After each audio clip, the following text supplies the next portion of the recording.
So you might have heard some of the fascist propaganda coming from DeSantis and his goons in Tallahassee, including the fascist authoritarian takeover of our schools and their curriculum, but that's not the vibe we're about here in Broward County. If our policymakers won't say it, if our school board members won't say it, if our governor and our legislators won't say it, we will say it, and we will say it here and at the ballot box. And congratulations to the superintendent and hello board. I'm here to talk about something close to my heart, the intersection of living and being a black man and a gay man in Florida, and why our school districts should totally get behind LGBTQ Pride Month and teaching real black history. I was a gay black student who walked the halls of these schools, Broward County, and let me tell you, Broward County's support meant the world to me.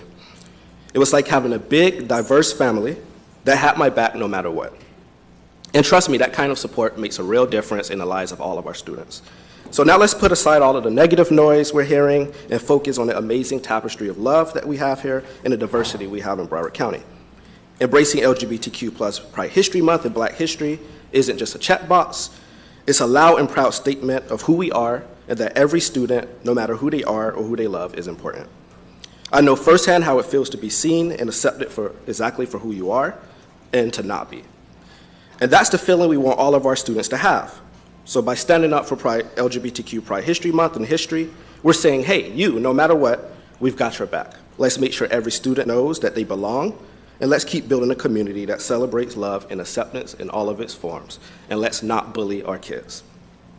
Let's not let propaganda and the New Age satanic panic strike us again. We're better than this, and we're not going back, ever going back. And so for the kids who wonder whether another day of life on this earth is worth it, I tell you, yes, it is. As Frederick Douglass once said, that which is inhuman cannot be divine. Another quote that sums up everything we're hearing from the other side, even cruel acts such as those that were committed by the Ku Klux Klan, rapists, and the Nazis all fall under the umbrella of the pursuit of happiness. Thanks for listening and do the right thing. Can you please state your name and city for the record? Apologize. Elijah Manley, Fort Lauderdale. Thank you. Next speaker. You know, it is interesting how we forget the history of this country where people who claim to follow a certain belief system, people who claim to follow Christ, were also the ones that were enslaving whole groups of people, the ones that were putting barriers and saying that these people are less than, the ones that were trying to rewrite history even back then. This is not anything new. This is something, an old playbook. And to say that queer people, that LGBTQ people are not supposed to be celebrated, that our historical contributions are something that should not be learned, is quite frankly just not true. Queer people have been part of the fabric of humanity ever since the humanity stood up and started to think. Queer people are part of God's great creation.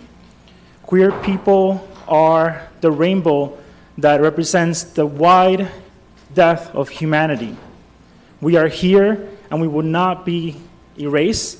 Even if today you're able to do this, you are all in the wrong side of history. The ones who claim to want to put us as a footnote are the ones on the wrong side of history. As a Christian, I am appalled about what I see, about the words that I hear, about how we are creating stumbling blocks for little ones whose only crime is that they are LGBTQ and they cannot express it. So today, as a pastor, as a Christian, I remind you all that to put a stumbling block in front of those little ones is one of the worst things that Jesus preached about. So for Christians who follow the Gospels, for Christians who claim to want to be Christians, remember what the Gospels say. Remember what Jesus says, and Jesus is very silent on queer issues.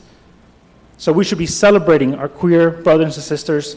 We should be celebrating our history. We should be celebrating the fact that we have brought the world art, poetry, computers with Alan Turing. We have done so much for humanity, and it's time that we are celebrated for what we have done. So please, please look inside your hearts and do not get in the way of little ones who are LGBTQ+, because Jesus is very clear about what happens to those people. Thank you.